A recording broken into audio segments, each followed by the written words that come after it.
رئيس الوزراء حكومة الجمهورية الفدرالية الصومالية مدن حمزة عبد برre ayaa maanta daafuray qorshaha qaran ee wadiiqooyinka xalka waara.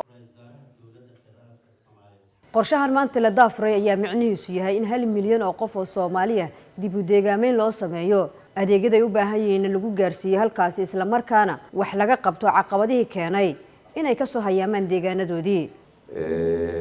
mid ka mid ah mushkiladaha ugu waaweyn dalkan haysta ayuu xal u yahay.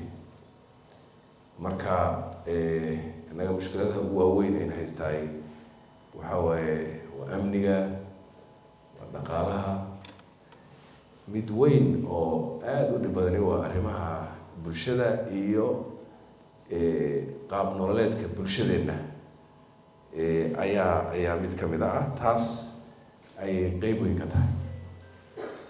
marka 1 milyan oo Soomaali ah hadiiba noloshoodii caadiga ahayd ay ku soo noqdaan oo meesha ay hadda yaalaan ay ka yimaadaan laga soo raro waa guul aad u weyn.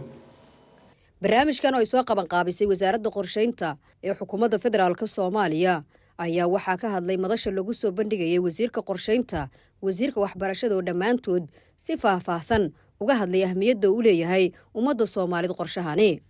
qorshihii ugu fiicnaa ee lagu fikiri karay ee qubarada maskaxdooda ka soo baxay hoggaanka ra'iisul wasaarahana wuxuu noqday national solutions pathway-gan oo hadda arkaysa. waxaan rabaa inaan idinku bishaareeyo waa qorsho kharashkiisa iyo dhaqaalaha ku baxaya ee caddahay oo aad arkayseen 2.9 bilyan waa 2 bilyan oo dollar oo ku bixi lahaana ee caddahay.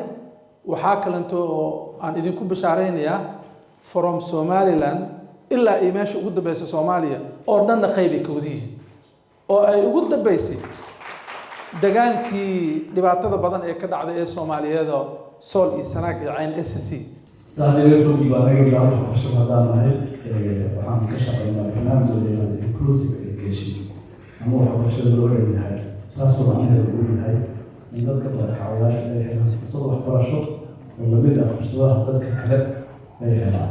qorshaha wasaaradda iyo qorshaha dowladda qayb weyn ayuu ka yahay marka ay ka hadlayaan macallimiinta ama dugsiyada ama waxbarashada.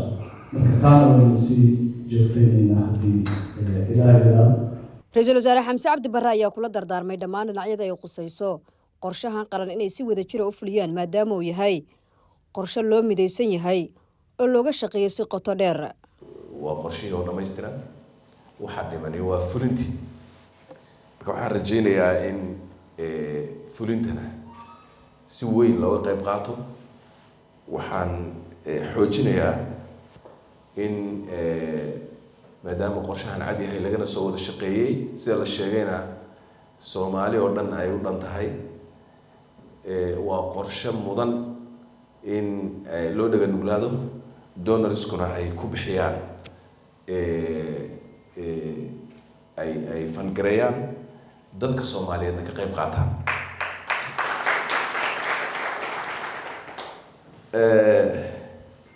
maxaa keenay barakaca waa laga sheekeeyay. waxaa ugu horreeyay dee colaadihii ayaa ugu horreeyay. colaadaha ayaa keenay Soomaali isdishay oo islaysay ayaa abuurtay barakaca. waxaa abuuray argagixiso dadkii barakacisay ayaa abuurtay. waxaa abuuray duufaano daadad ah, abaaro ayaa keenay. ma sahlana qofku inuu deegaankiisii iyo gurigiisii iyo xoolihiisii iyo beerihiisii inta ka soo guuro meel uusan waxba ku ogeyn inta ilmihiisii gacmaha soo qabsaday inuu soo aado ma sahlana. duruuf kusoo kaliftay baa jirtay.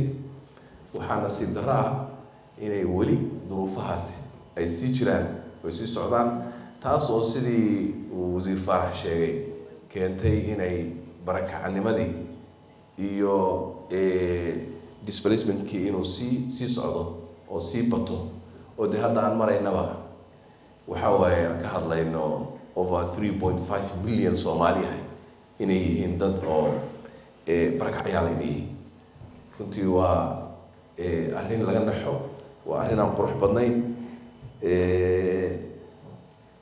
waa arrin u baahan in si wada jir ah in wax looga qabto qorshaha xukuumadda dan qaran ayaa ah in wax laga bedelo nolosha bulshada Soomaaliyeed guud ahaan oo ay ugu mid yihiin bulshada nugul. Nasr Bashiir Cali, warbaahinta qaranka, Muqdisho.